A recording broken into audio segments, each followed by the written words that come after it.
attīsta vai tieši nogriež, jo arī skolā, ja ir tāds skolotājs vai nezinu, vispār tā sistēma tāda, ka neviens nekur neiet un visi sēž solos un galvenais mierīgi sēž solos un lasa grāmatas, skatās bildes un nekur neiet, nu, tā droši vien arī var nogalināt to interesi par to iešanu un vispār kaut kā vākšanu.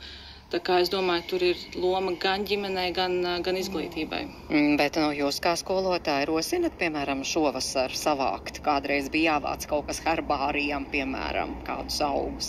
Šādus mājas darbus es gan neuzdodu, mēs skolā neuzdodam tādus mājas darbus, cevišķi arī vasarā, bet es ļoti priecājos dzirdēt no skolēniem vai arī citreiz redzēt sociālajos tīklos, ka viņi tāpat iet un dara un pēc tam pajautājot, ko jūs darījāt vasarā, un tad ir visādi stāsti, ko kurš ir vācis, ko kurš ir gatavojis, ko kurš ir bijis, un skolēni to dara, un man par to ir prieks, un es patiesībā ceru, ka varbūt, ka rudenī tomēr ir jāsavācās interesantiem un jāaizbrauc uz mežu senēs.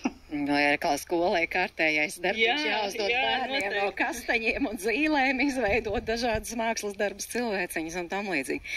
Bet kopumā, tad kā jūs to situāciju redzat, mums ir jāliek punkts, tad ir vērts bērnā attīstīt, kultivēt to vācēju gēnu? Es domāju, ka noteikti ir vērts to iešanu un vākšanu un parādīt to, ka mēs varam iegūt pārtiku citādā veidā, jo pārtikas nodrošināšana arī ir dot tādu pašapziņai un sevis apziņai labu devumu, bet noteikti nevajadzētu darīt kā kādreiz, kā tur minēja tā viena klausītāja.